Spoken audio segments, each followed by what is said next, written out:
practice. I calmed me down, but still kind of nervous for my talk, but it was a little helpful. So thank you. It was beautiful, actually.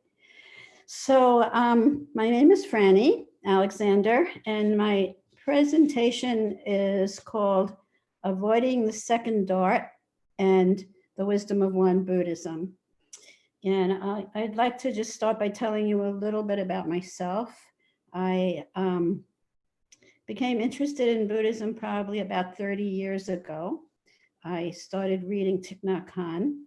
I always felt like the world needed more Thich Nhat Hanhs, more compassion, and also I was trying to seek a deeper understanding of myself and the meaning of my life and my place in the world.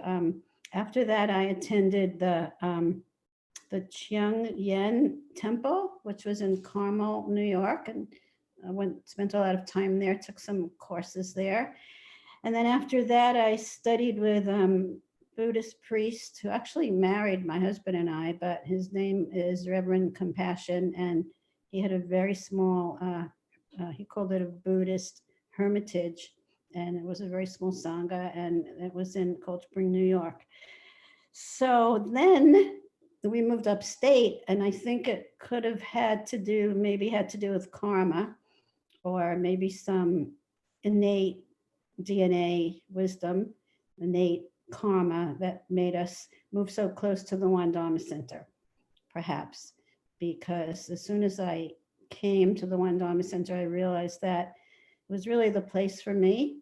And so I'm going to tell you why after I tell you a little story. But my story is just based on a very famous Buddhist sutra about the two darts, which you probably all know. I'm going to change it around a little bit, but in my reflection paper, I have the real story, if anybody wanted to see it. But so anyway, there was one Buddhist practitioner and this casual guy, and they went hiking and in the woods, and all of a sudden they each were shot by an arrow or by a dart. And so the casual guy said, "Oh my God, I've been shot." And he was like banging on his chest and crying and saying, "Oh my God, why me? Why did this happen to me? I'm really hurt."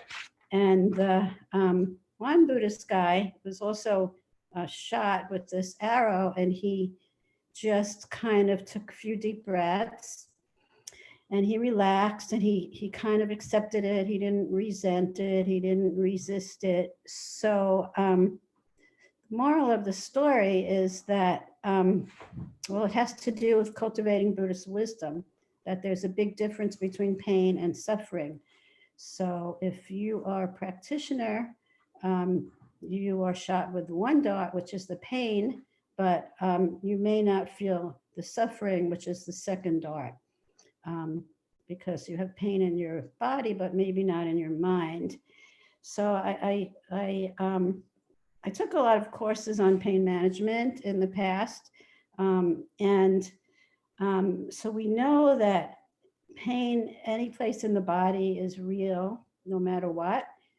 There's no mind body. Everything is just one. There's no dualism, and it's just triggered by the nervous system. But so we know that pain is real, no matter what the cause is. But science tells us that how we think about the pain can change how we feel about the pain. So in other words, we could try to mitigate the second dart a little bit by various practices. So of course, we can take drugs. That sometimes is helpful.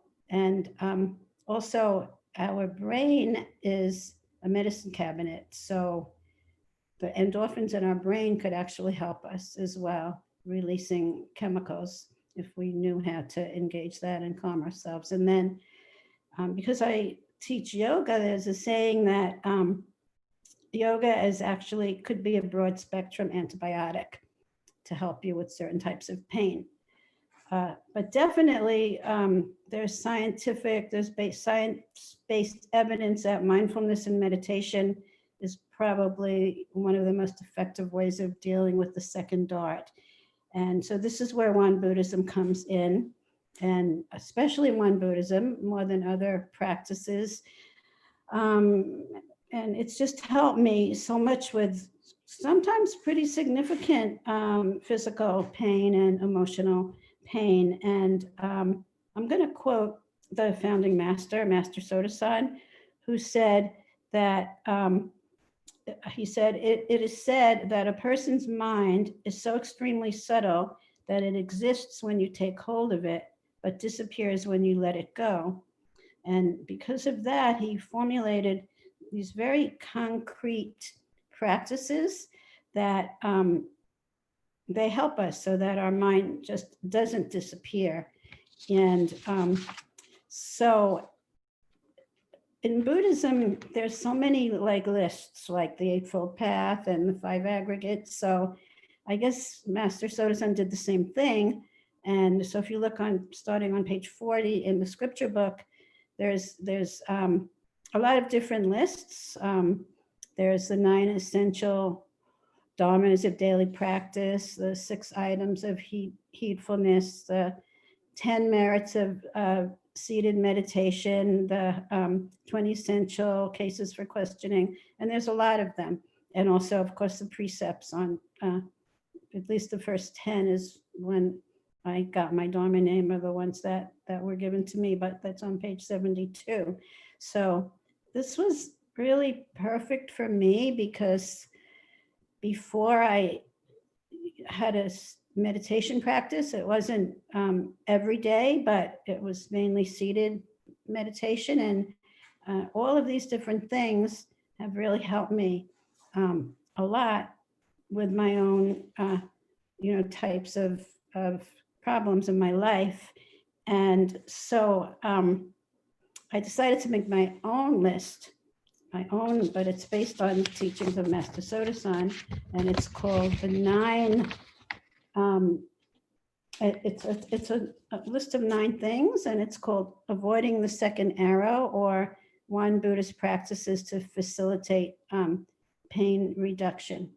And I just wanted to start by a quote, which the quote is by Martha Graham, and the quote just shows the importance of really listening to your own innate wisdom, depending on whatever path you choose. Anyway, the quote goes like this: there is a vitality, a life force, an energy, a quickening that is translated through you into action. And because there is only one of you in all time, this expression is unique. And if you block it, it will never exist through any other medium, and it will be lost. So these are my 10 practices, my 9 practices that help me. Maybe they can help other people. For example, after a surgery, or if you're, have some type of injury or some type of acute or chronic pain. So the first one is recite the essential Dharma of daily practices in the morning and at night. Remember that these are not just words, but a practice that you should feel in your heart. It's a way to develop more control over sensory conditions such as your pain or painful thoughts. That's number 1. Number 2 is practice self-care. And I don't only mean like, taking a bath, a bubble bath or things like that, but I mean like the founding master said, choosing what is wholesome and right for you in your situation. So for example, traditional seated meditation may not work. Like when I once had a really significant injury, I fractured my elbow, and Reverend Kim at the One Dharma Center said, Franny, why don't you just practice chanting? That was really my first introduction to chanting the Buddha's name. And so at home, it was a lot easier for me to chant than to try to sit on a cushion, especially like if you have one arm in a cast. Or you could just do moving meditation or walking meditation, or you could, for example, maybe you have a respiratory problem. It's hard for to breathe, focus on your breath, although that's really important. You can just practice saying, doing a spiritual question like a koan, something like that. And that's number 2. Number 3 is trust your innate wisdom, because we know that there's various types of wisdom. There's knowledge, which is what we get from our doctors or caretakers, which is very important, but there's also the innate wisdom that we may sometimes know what could be best for ourselves. So seek advice, but also trust your inner wisdom for self-healing. Aristotle said, knowing yourself is the beginning of all wisdom. Number 4 is keep it simple. The founding masters suggested that you may want to just read something, read a little scripture, study something small, but you don't have to right away, read every single book and study every single transcript that there is. Number 5, he said, eating a meal or speaking a single word is a practice. So do not overeat, eat slowly and mindfully. I sometimes don't do that. And, sometimes you don't have to speak. There's a saying that if it's kind, if it's true and kind, say it. But if it's true and not kind, maybe you don't always have to say it. And then I think I'm up to number 6. Cultivate patience if you're recovering from something. Like the founding master has a quote, and it goes, the water that fills the great ocean is the accumulation of just a few drops.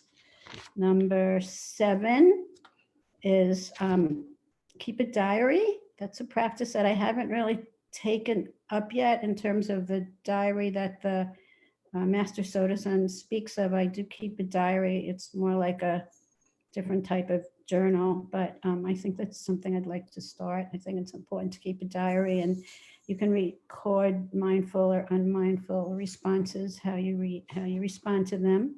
Number 6 is praying and practicing gratitude.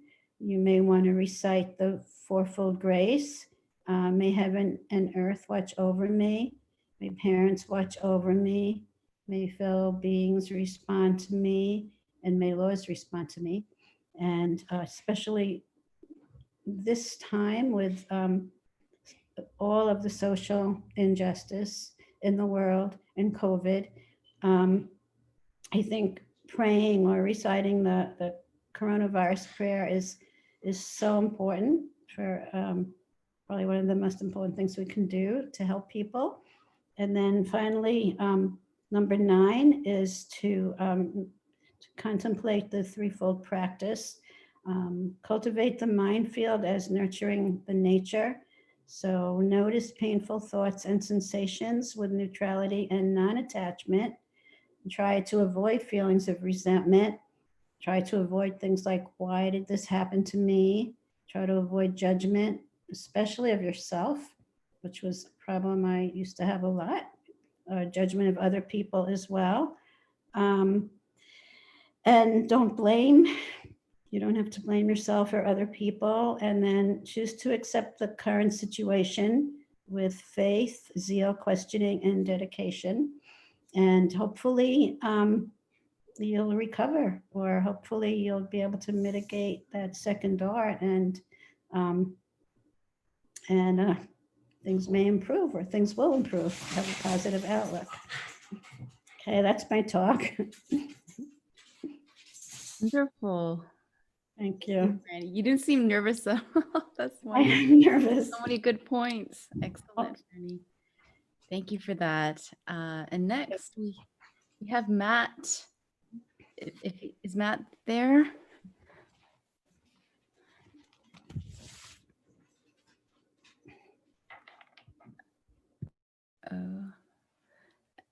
Matt from the One Dharma Center, or Matt? Okay. Oh, okay. So there's something wrong with his camera. Okay. Okay. All right, Matt, we'll give you some time to log in, and in the meantime, if there's let's give some reflections about Franny's sharing, which was wonderful.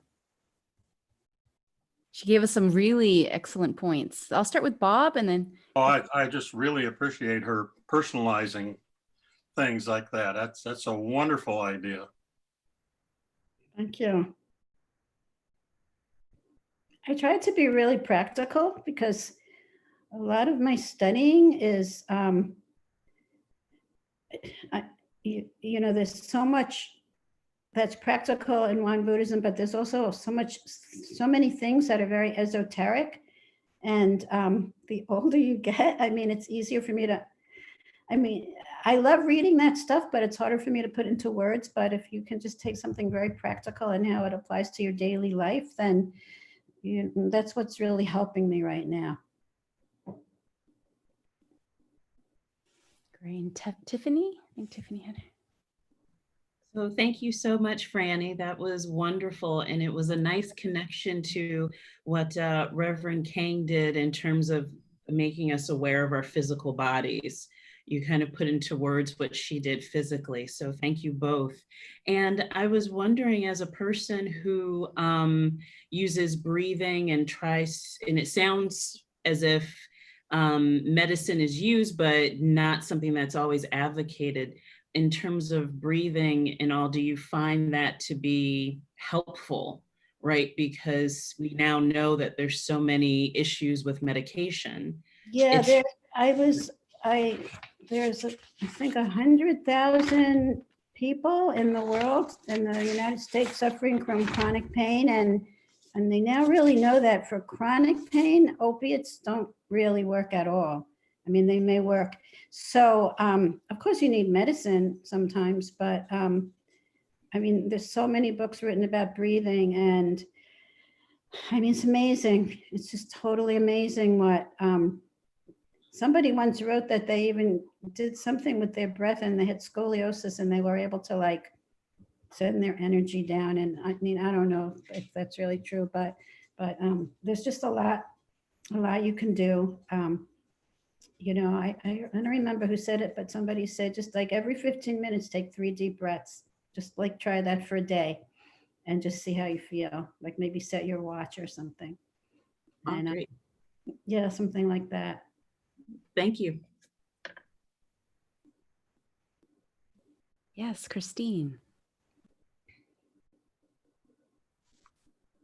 Thank you, Reverend Chino, and also Franny. I really enjoyed you're right. It like one kind of led into another, and we were able to be a lot more attentive to Franny because of getting some energy back into our bodies after eating. And I really appreciate all the thoughts on healing, because I feel like there's so much trauma going on in the world. And I know so many people who are struggling with anxiety or just like serious mental health issues because of what's happening. To focus on your own healing is so critical. And I read a book not too long ago by a woman doctor who's out in California, and her way of saying this sort of concisely was, we need 3 things in life: Dr. Diet, Dr. Quiet, and Dr. Merriman. So I feel like you gave us that, Thank you. eating slowly is one of the things I need to work on. Quiet, obviously meditation, and then being joyful through all this. There's a lot to be joyful right now. I think it was Albert Camus who said that the leaves are the flowers of the fall, and we have some insanely beautiful leaves right now. I don't know where you all live, but the leaves are just amazing. So, breathing into those leaves and the earth, to me, is so. You brought that all up, so thank you both. Thank you. Yes, Brenda. I agree. They were both excellent. So thank you both.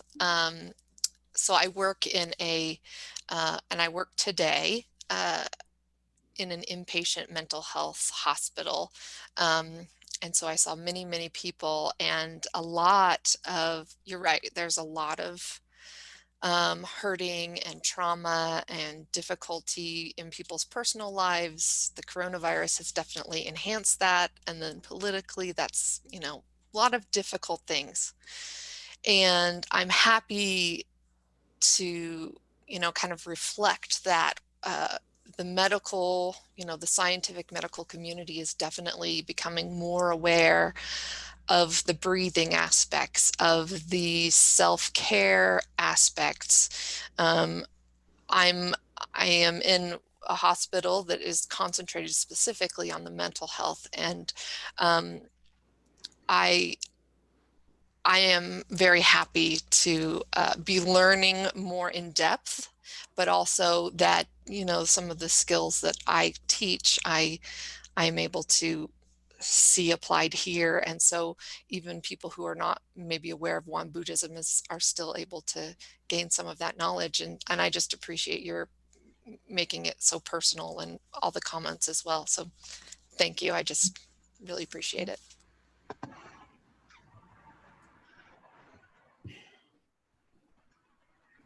Yes, Desi, thank you. Thank you so much, Reverend Shino, and also Franny. Thank you.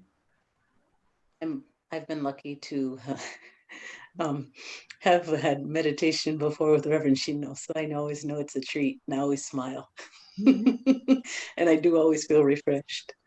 And Franny, thank you so much. I agree with Bob that how you individualize this to be something that is working for you to create a practice from is so lovely. Also, when you were talking, it's interesting. I was thinking of actually my little dog. My little dog has COPD, and which resulted in her breathing being really, really labored. COPD, chronic obstructive pulmonary disease. And so it just means that her lungs don't function correctly. And so the coughing, and it really looks painful. And I thought to myself, well, when I have breathing issues, do I look like her in the sense that yes, it's there, but then when it passes, it's gone? Or do I dwell? And so I was thinking all the time while you were talking about just the different ways, if I'm cultivating my mind, and if I'm always checking and reflecting in those moments of pain, then I'm not focusing necessarily on the suffering aspect, which it's interesting. Just thinking about you or hearing you talk made me think about that and sort of reflecting back on myself and where I am. So I appreciate that. Always helpful to have reminders. Thank you. Kathy, did you have, I wasn't sure, did you have your hand up, Kathy? Yes. I did, thank you. I also just wanted to say to Shino, thank you so Hello? much. Oh, Matt. Oh, great, Is that Matt, it's you? your microphone's working, great. Matt. Sorry. Is Matthew?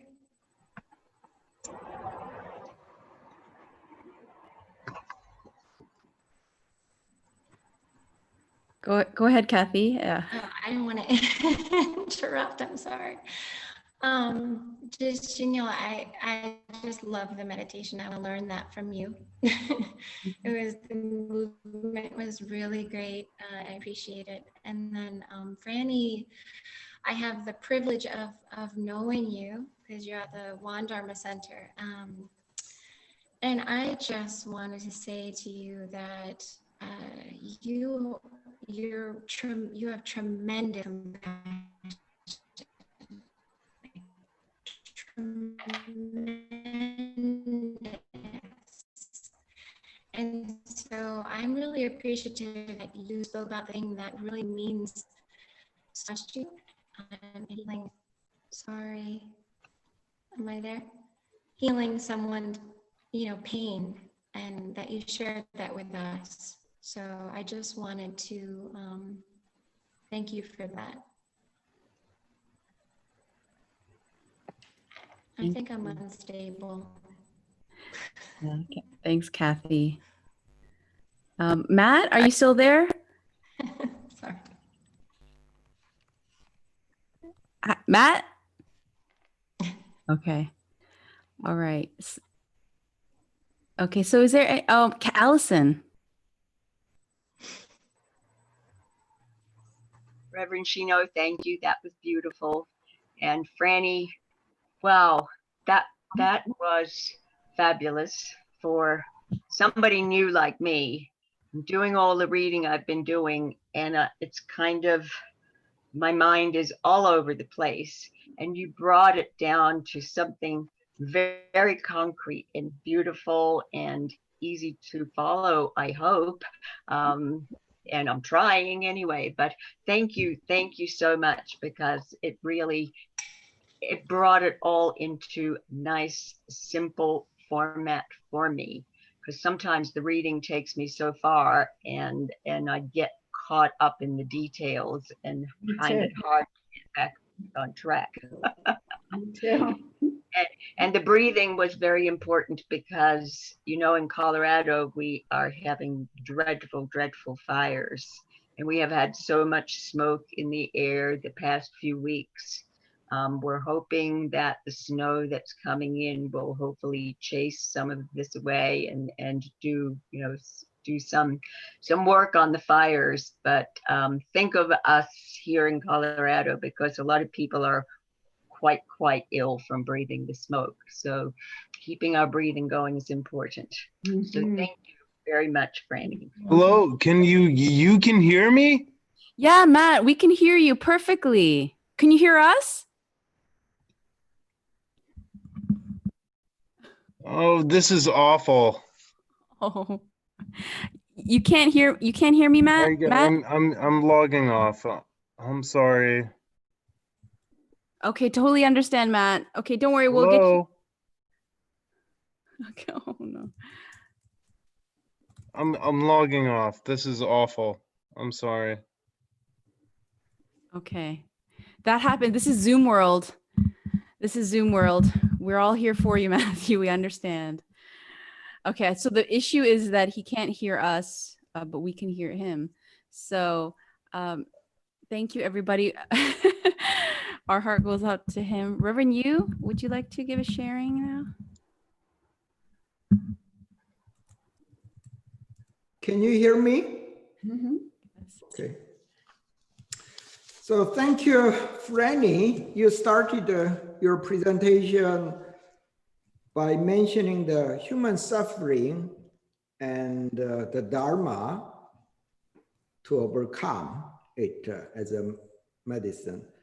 As we already know the analogy of the Buddha, that one man was shot by the poisonous arrow.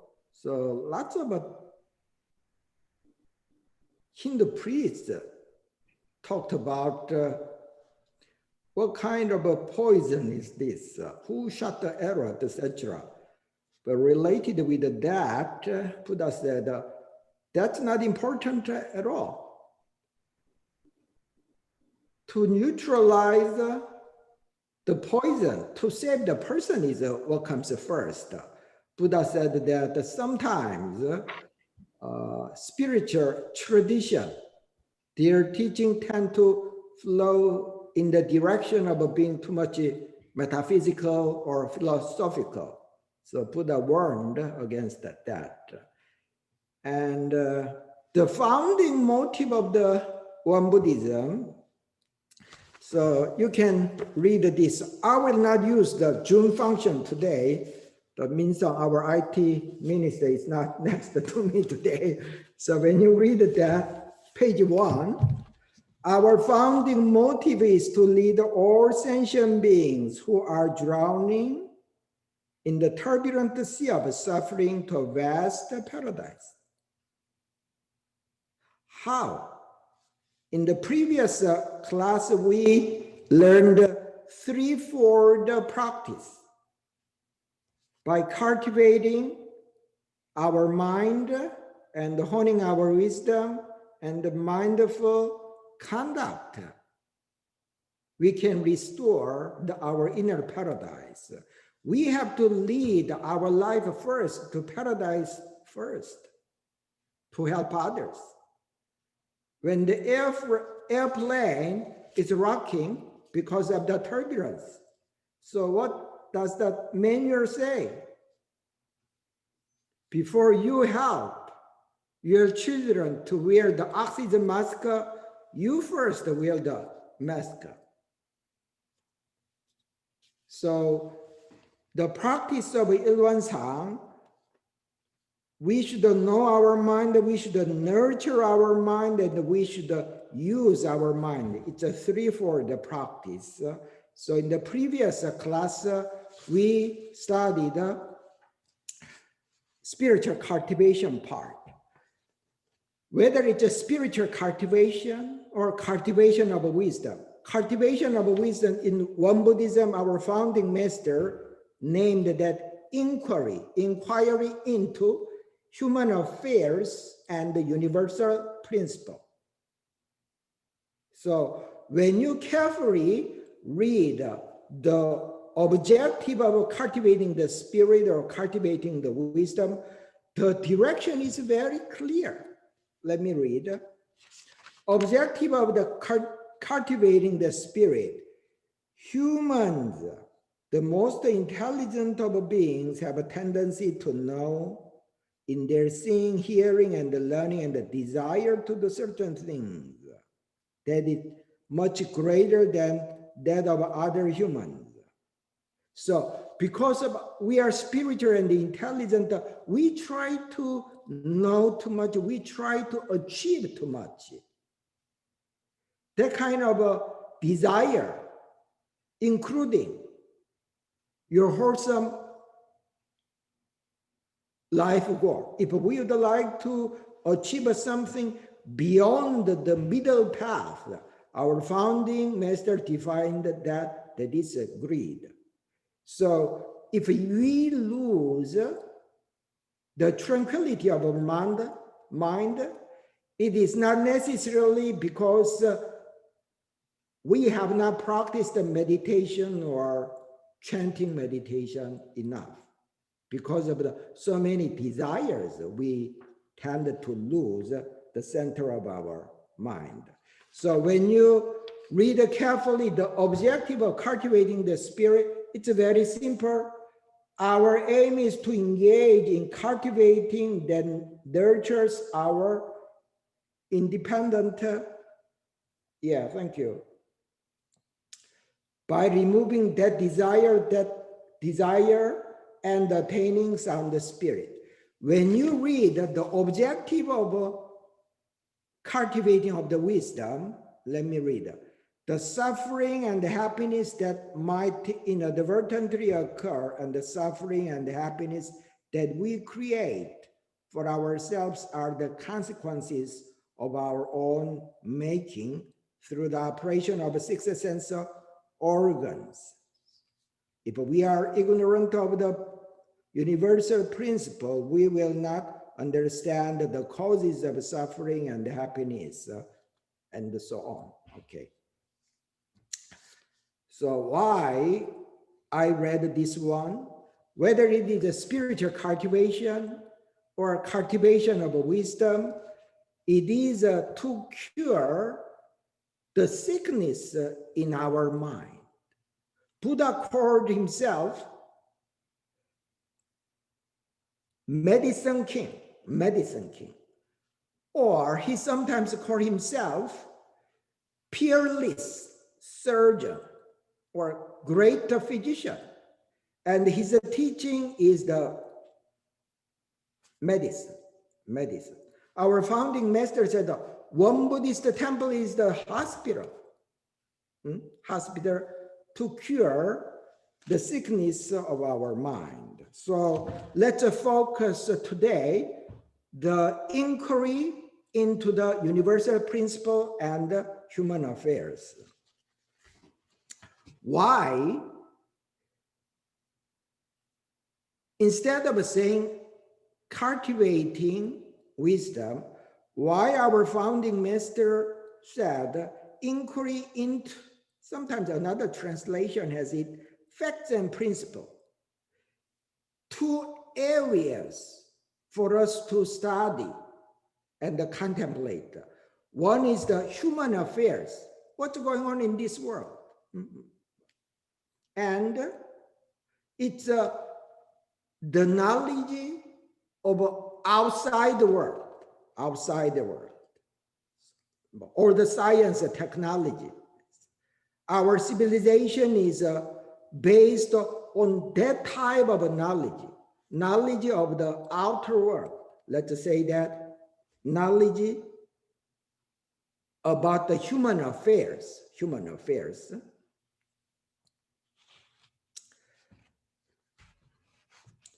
They say knowledge is a power. Very, very truthful word.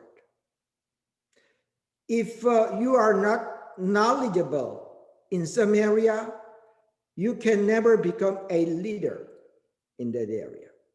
However, you meditate, how holy your life goal is. So particularly in this contemporary society, knowledge about the human affairs is very important. For example, one of my teachers is a very respected one Buddhist minister. So he come to have many counseling from his student. Sometimes a marriage problem or some mental issues, etc. Many times he said, when it comes to the marriage problem, he can give us some guiding advice. Why don't you visit the marriage counselor? They are specialists. Or if one's mind is too much turbulent, then beyond some normal point, then he better not go to the Buddhist priest. He better visit psychiatrist or psychologist. In this world, contemporary society, knowledge about the human affairs is very, very important. Very, very important. In this area, some people knows a lot, but just like we cannot see our eyes, can you see your eyelash now?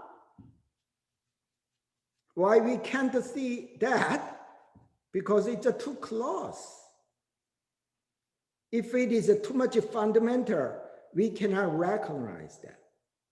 So the knowledge about the universal principle, so-called the prajna, innate wisdom, is very, very critical for us to attain the freedom of mind and to live in a very joyful, contented life.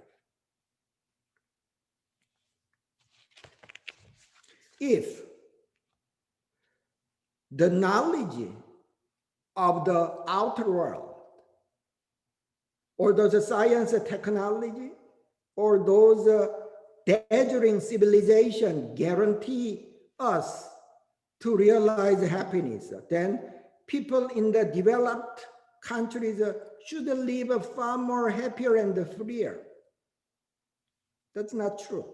We consume more antidepressant, the suicide rate is more high, etc. So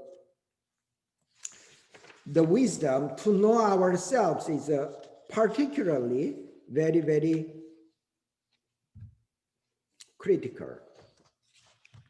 One day, two Buddhist monks talked about what is the most dreadful thing in the world. They are a person of highest spirituality, So when they meditate, many times they could see the ghost coming in and out. They could see those things. So one monastic said, the most dreadful thing is a ghost, especially hungry ghost, he said. You know, in older days, they practiced inside the forest, the so-called the mendicants living all the worldly things. His friend, the monastic, said, the most dreadful thing in this world is a tiger. Actually, there were a lot of tiger in Thailand and Myanmar. They argued about that. And at the time, Shakyamuni Buddha passed by them. Why don't you ask to our teacher? So what is the most dreadful thing in this world? So what did the Buddha's answer? Buddha said, the most dreadful thing in this world is human ignorance. Human ignorance. Why? Fundamentally speaking, human ignorance is the cause of suffering. Very simple. You have learned, studied 12 links of dependent origination, the world of samsara, the cyclic existence of human beings, being born and death, the world of dissatisfaction. What's the first link? What's the fundamental origin of what causes all those 12 links, life and death, life, death, that endless cycle? Ignorance. Ignorance is the first link. So what is the definition of Buddha? Buddha. We have heard that the Buddha, Buddha. Well, what does a Buddha mean? Buddha literally means the awakened one. In other words, you are a sleeping one. I am the awakened one. Buddha is not honorific title at all. Buddha said, I am just an awakened person. So anyway, Buddhas are the ones who realize the truth, who attain the enlightenment, who see into the nature of our mind. In order to become a Buddha, what are we supposed to do first? Buddhas or Shakyamuni Buddha or our founding master was enlightened to the ultimate reality. In other words, in order to realize the ultimate reality, we have to ask first. We have to raise questions first. Shakyamuni Buddha didn't leave the palace in order to save all sentient beings.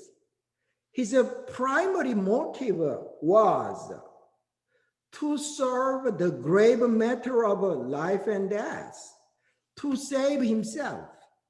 And then he would like to help all sentient beings. That is the direction.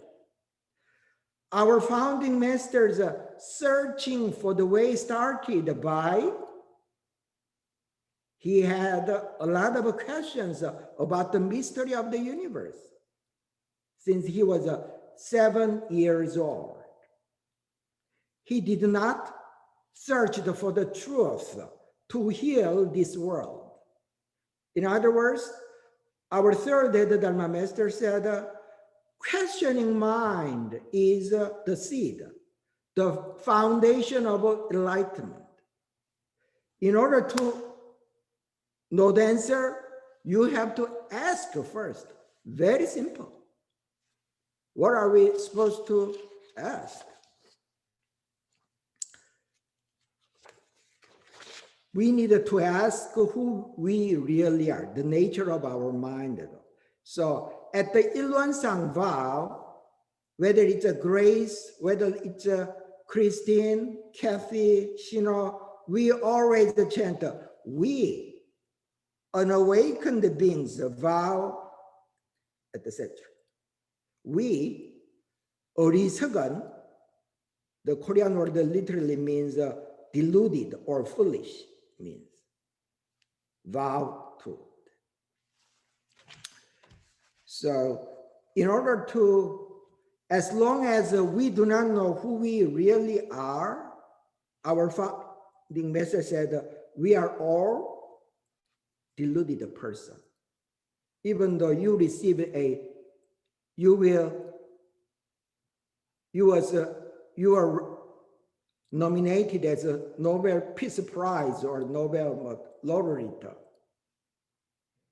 As long as we do not know the fundamentals, the reality of our life. So our founding master, at the end of the retreat, he told this story many times. Yeah. Have you ever heard the story about Meng Bao? Meng Bao, the male servant? Probably one Dharma Center member have heard that from me. Let me repeat that. One day, one rich person tried to call his servant, but he was not in his house. He searched for the servant all day long, but at the time there was no cell phone, you know. And at dusk, he saw his servant entered his house. That servant is a very loyal and a very honest person, very good person. So he asked, where have you been? The servant name was Meng Bao. Meng means a dam, or Bao means a rock, the stone. Meng Bao said, I went to the market. So the master asked, why did you go there? What did you buy? Meng Bao answered, I went there. When I was sweeping the court, I happened to see my friend. He was the servant of another house. He passed by. So I asked, where are you going? He said, I'm going to the market. So I went with him to the market. And he bought nothing and they came back. The master was a little mad. And he said, I have never seen such a stupid person like you. Each and every day, you need to remind how foolish you are. So I will give you a wooden club, so that you are supposed to put that wooden club around your belt. It's very dangling and very annoying, so that it will remind you, you need to get smart. So that very kind, loyal servant Meng Bao took the wooden club, 2 feet, around his belt. Day in, day out, year in, year out. He tried. The master said, if you discover a person who is more stupid than you, you can give that wooden club to that person. You become liberated from that wooden club. So he searched for that one person who is more stupid than him, but he could not find out any person who is more foolish than him. He became very sad, and many years passed in that way. One day, the master was very sick. He was almost on the deathbed. And the master called all his children or his servant in his room. Probably that's his last moment. So that kind, Meng Bao cried a lot. It may be the last time that he could see his master. He really respected his master. The master took care of him very well. He cried and he asked to the master, who was at the brink of the death, "Sir, where are you going?" The master said, "I have no idea where I am going." He asked again, "When will you be back?" The master replied, "I don't know where I am going or I will be back." Meng Bao stopped crying all of a sudden. "Master, today I found a person who is more stupid than me." And he gave that clap, that wooden clap to that person. Our founding master at the end of the retreat said this story a lot. So however knowledgeable you are, we have to know something very fundamental, universal principle. Prajna, it is not abstract thing. It is not studying, learning, philosophical. It is directly related with eliminating the suffering in our real life. The fundamental cause, the root of suffering is our ignorance. That's why Jesus said, "You know the truth, and the truth will set you free." We have to know the truth first. So starting this one is a very much practical one that really I'd like to emphasize. So I would like to talk just 5 more minutes. Okay? Yeah. How can we attain prajna? So you do not have to wait until you attain great enlightenment. Why don't we borrow the wisdom of realized teachers? We can read the scripture, the collection of the realized teacher, whether it's one Buddhist scripture or Buddhist scripture. It is a guide, a guide. So reading the scripture is very important. Dharma conversation, as we after Franny's good presentation will involve shortly in the Dharma conversation. Each and every person's impression, their awakening is slightly different. By exchanging our views, we so easily, so efficiently learn from others' world, others' experience. It's a very, very efficient way. Dharma conversation. And after you read the scripture, Dharma contemplation. Franny said that pretty well. Dharma contemplation is very important. Do you know when you study and when you sleep, during that rest period, your brain start to organize all those information you received. Rest period is really, really important.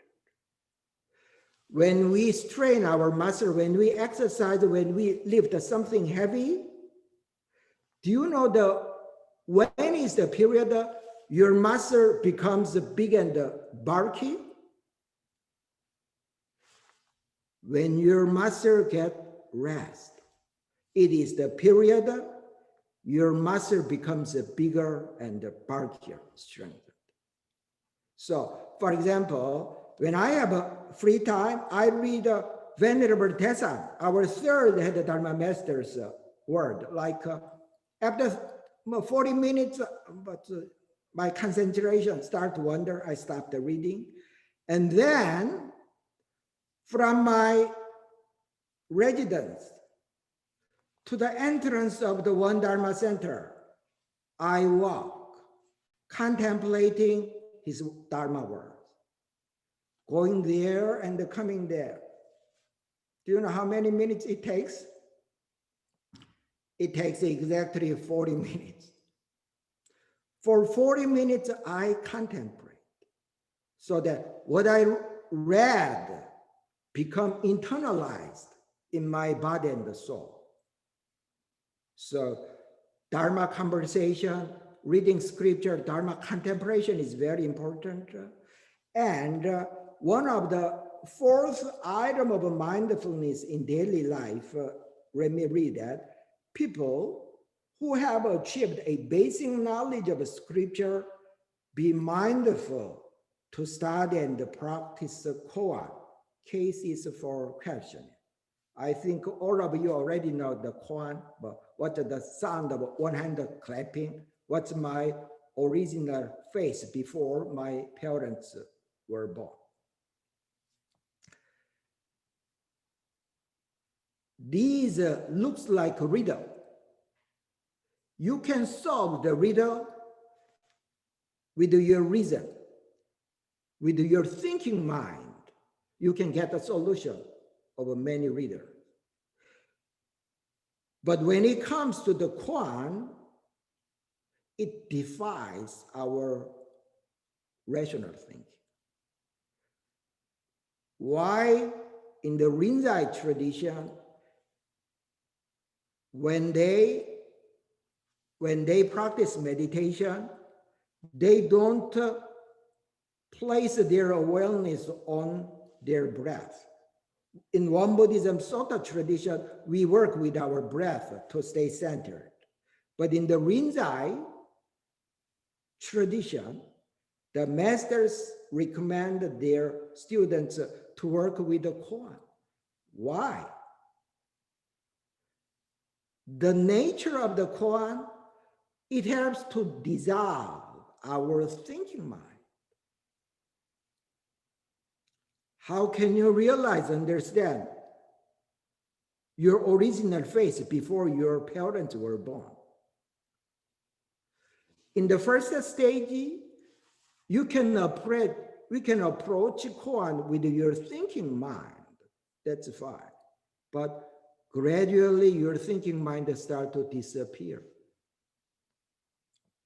So Bob Tawanim, one of a very respected one Buddhist minister who passed away several years ago, when he was one Buddhist minister serving at the Anyang one Buddhist temple in Korea. So he was very close to our third head Dharma master.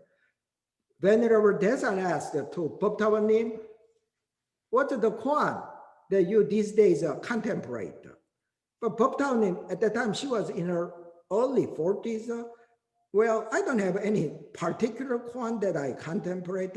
Just at the end of the meditation, when I hear the clapping sound, I just work with the koan 5 or 7 minutes. She was very severely scolded by Venerable Desan. Venerable Desan said, just like in a rich man's storage, there are a lot of treasures. There are a lot of grains.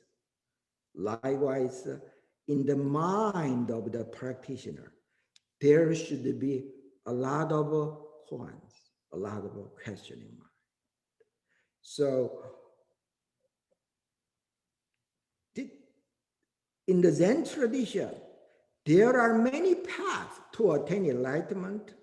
Many Zen masters said it's a very, very skillful way. When you work with the koan, you can get the answer. You can see into your nature very easily. Let me finish my word this. This is a very funny story.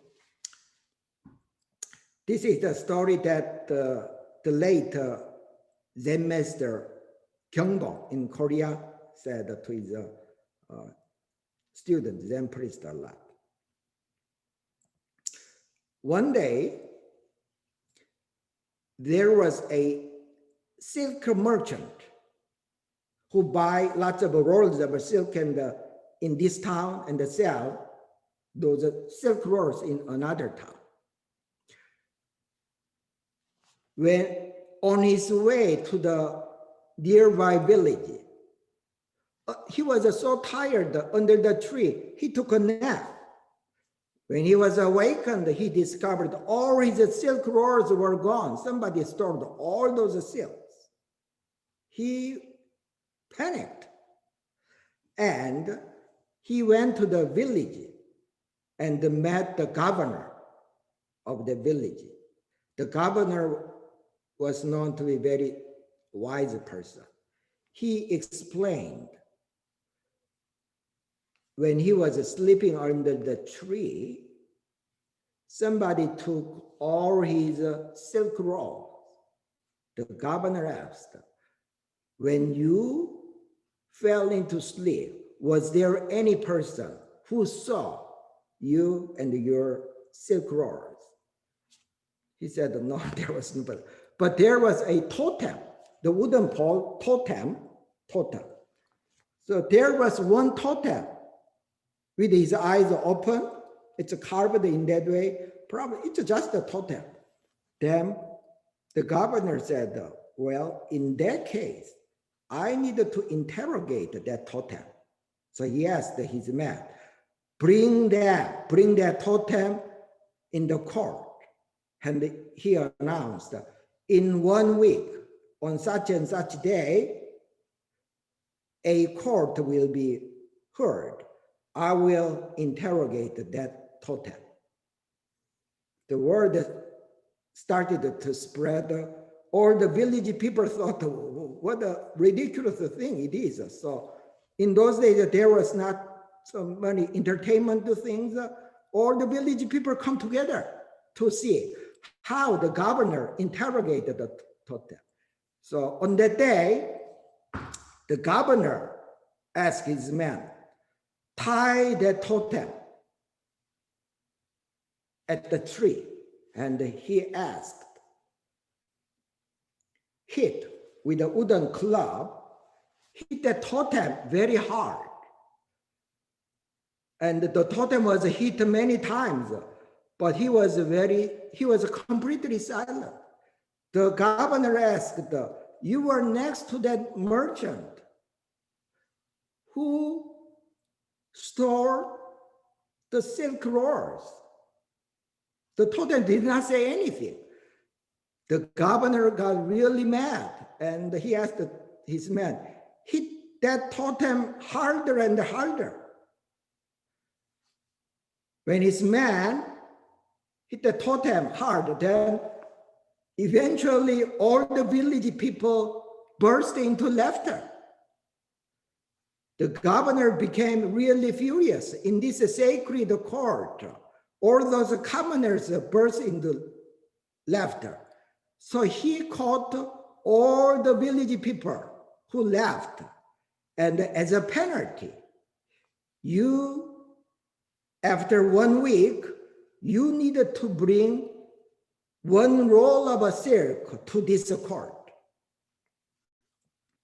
7 days later, people who laughed bought lots of rolls of silk and bring the silk rolls at the court. The governor asked to the silk merchant, pick up the silk roll that was yours. Then he said half of the silk rolls actually was his. So the governor asked the people who left, who brought those silk rolls, who sold these silk rolls? From whom did you buy these silk? In that way, the governor caught the silk roll thief. Okay, it's a pretty long story. Why do I take this story? The Master Kyombong said, at first, hitting the totem with a stick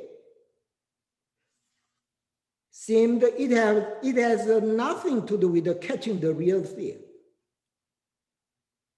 But according to the governor's order, when the totem was hit very hard repeatedly, after some time, they could eventually catch the thief. For several months, for several years, you work with, what is this? What's my original face? It seems very trivial to you, but that's a very, very critical thing. That is the strength as well as the characteristic of Zen tradition. So pick up some corn and contemplate pretty deep on and off. Thank you. Thank you so much, Reverend Yu. Always enjoy the stories. For some today's stories had a lot of wooden clubs for some reason. But anyway, that's great. So we're going to go into our breakout rooms. There's a lot to discuss, so I'll open them right now.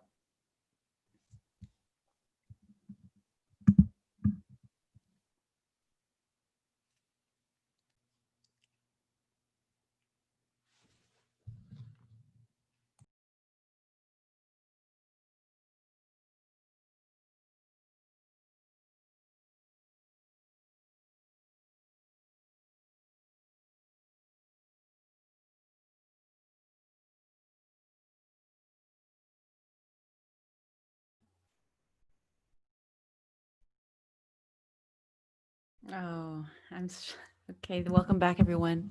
I'm sure there was a lot to share during this session. So it'd be wonderful if someone from your group could just share what was expressed.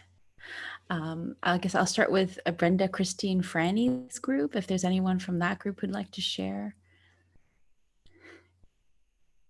Brenda? Yeah, we just discussed more in depth about Franny's talk and how breathing is really beneficial, and that and how you can really bring yourself to the present also. Trying to think how children are very helpful in bringing you to the present, and how much we enjoyed Reverend Chino's, joyful and childlike happiness, which we appreciated, and we also talked about how human ignorance is the cause of suffering, and just related it back to the two dart story. And then we just also were discussing how the reading, which one was it? Chapter 7 was a little bit over our heads this go around, so we're going to try again. And but that's about it, I think. Is that about it? Thank you so much for that, Brenda. Mhm. Okay, and how Allison's group? I think it's Allison, and also Kathy. Yeah. Tiffany. Yeah. Oops.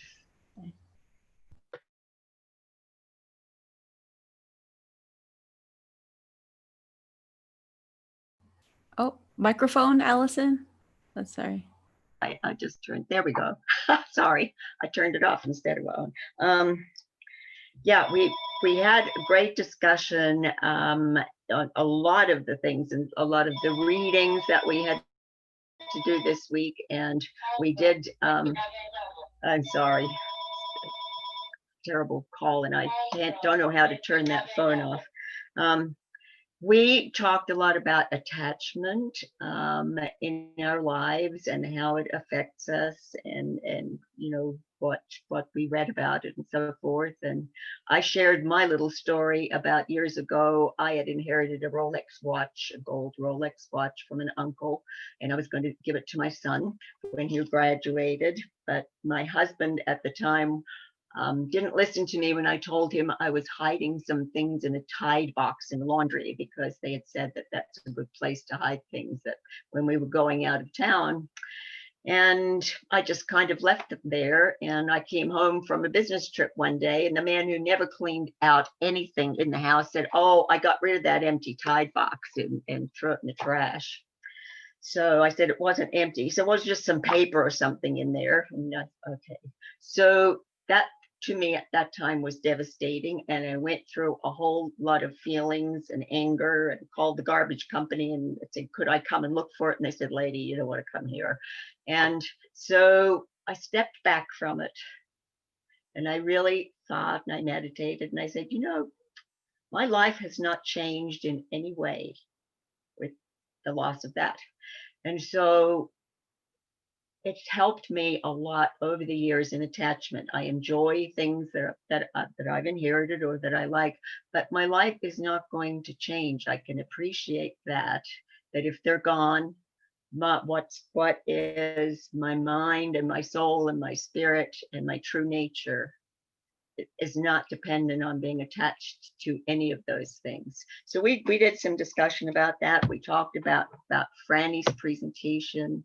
We particularly liked where she started from the beginning there, and then she said, "You have to take care of yourself before you can help other people."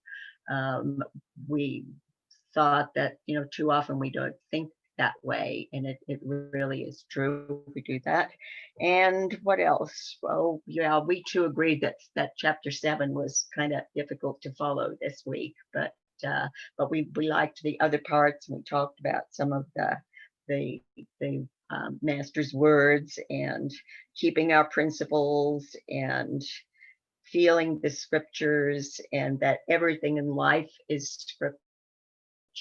And so we just had lots of discussion going around. It was fun, and we enjoyed it. So thank you. Wonderful summary, Allison. Thank you so much. Okay, how about Bob's group? I think that was Bob, Isabel, or Matt. Oh, Bob, your microphone. I think Isabel's asked the question, and maybe she should lead the discussion of that one. Thank you, Bob. I had a question about what Reverend Yu was talking about during his lecture. And he started by saying that sometimes it's not that we are not meditating enough or we're not chanting enough, but that we have too many desires, that we want to know too much. So we're searching too much. I think he said the word greed, that we're experiencing greed towards knowing or learning. But then he talked about the opposite end of it, and he talked about the importance of passion. The passion to learn is what's going to drive us. It's what drove the Buddha and what drove Sotasan and or the great masters, is that passion. And that nothing is going to stop them. So I was wondering, what are the red flags for letting us know when we're going past the passion into the greed?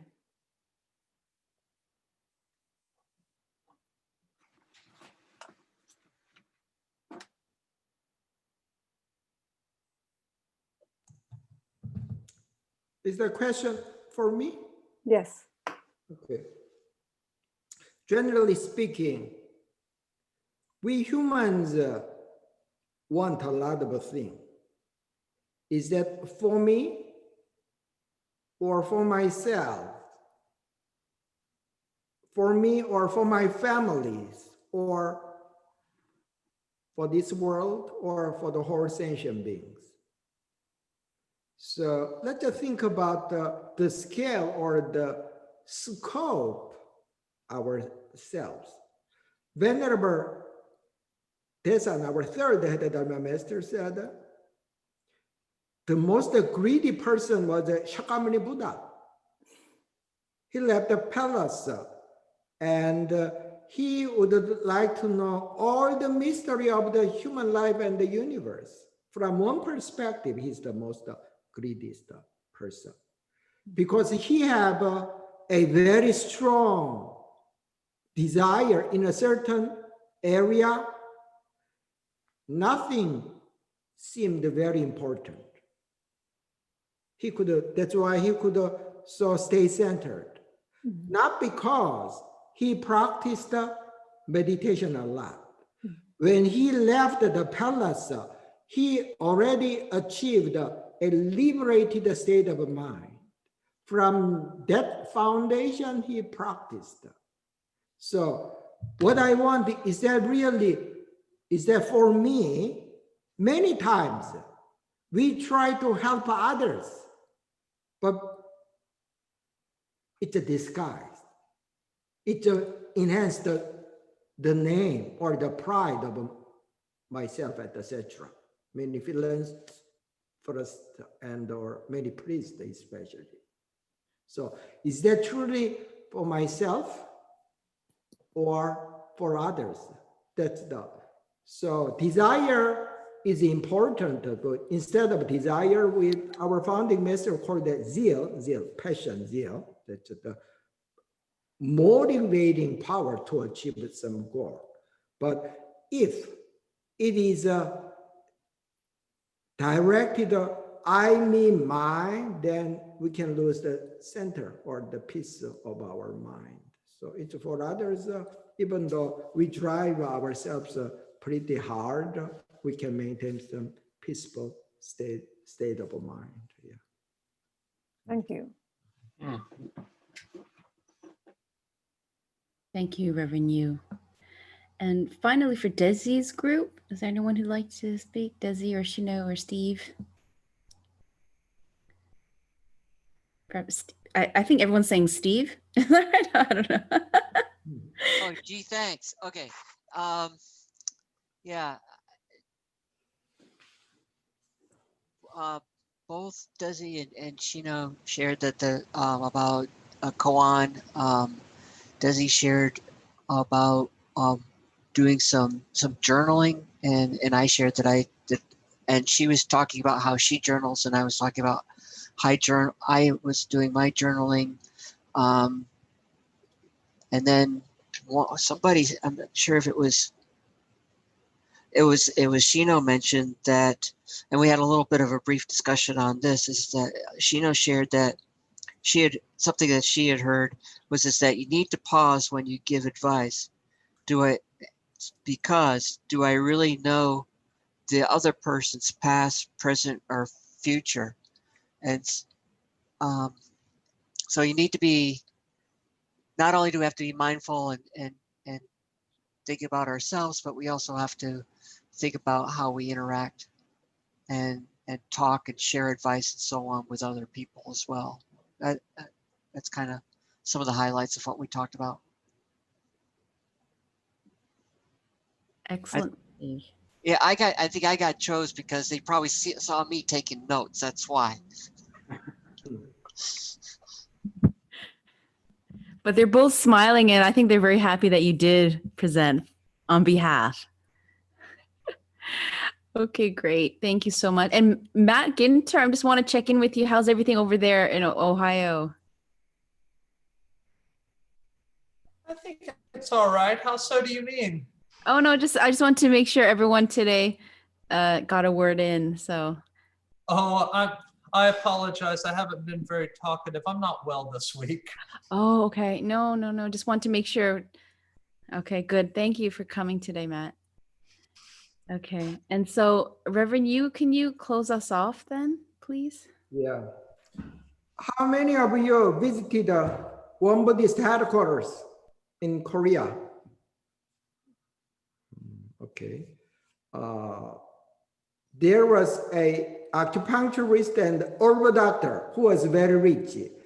That Seo Jung-an, that founding master's student donated their property, the land. One day, Sejong brought his friend. His friend asked to our founding master, "My mind is not peaceful always. I'm so much distracted. I have a lot of worries, etc. What am I supposed to do?"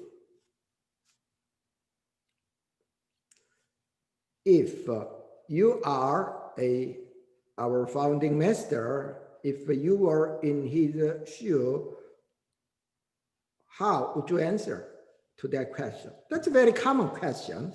How can I center my mind? I have a lot of worries and anxieties. Our founding master said, in order to have a peaceful state of mind, in order to be away from wandering thoughts and worries, fundamentally speaking, you have to understand the nature of your mind. And then he gave this well-known quote, all dharmas return to one. Where does that one return? Isn't that funny? Understanding, realizing that Kwan is the foundation to center and pacify your mind. Why? By contemplating the Kwan, you can see the nature of your mind. You can see your true nature. So one pair, one is a meditation, one is a Kwan contemplation. So as the story of the Silk Road merchandiser, you need to hit the Kwan, just like you hit the totem repeatedly. Joju was one of the greatest Chinese Zen master. One day he was visited by one person, Zen priest, and that priest asked, what is the reason that Bodhidharma, he's an Indian person, Bodhidharma come to China from the West? Why did Bodhidharma come from the West? What was the Joju's reply?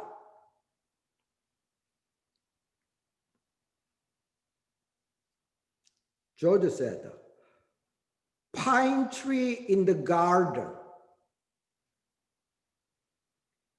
pine tree in the yard.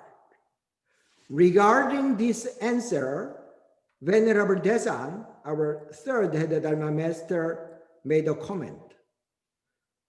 Master Joju's word reply was really hit the head of the nail. It really penetrates the heart of the Buddha Dharma. That priest asked, what is the reason why Bodhidharma come to China from India? Why Joju replied, pine tree in the yard. So when you pick up the koan, something you can intellectually understand, that's not your koan.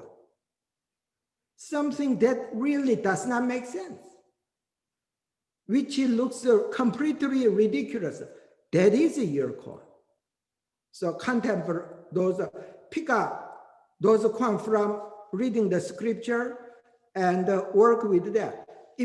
Personally, when I have a lot of a busy mind, when I practice meditation in the morning or at night, when I practice alone, sometimes I offer some silent prayer, silent spoken prayer, instead of enforcing myself to feel my breath. In many times, when my mind is very busy, it does not work. I offer some silent prayer, or I work with the koan. So when you are waiting, the waiting line is very long in the Walmart or in whatever situation, contemplate that koan. So then your mind will be opened. Yeah. Thank you.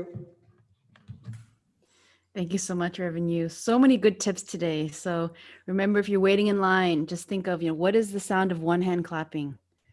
And we will see you next Thursday, everybody. Thank you for coming. Bye.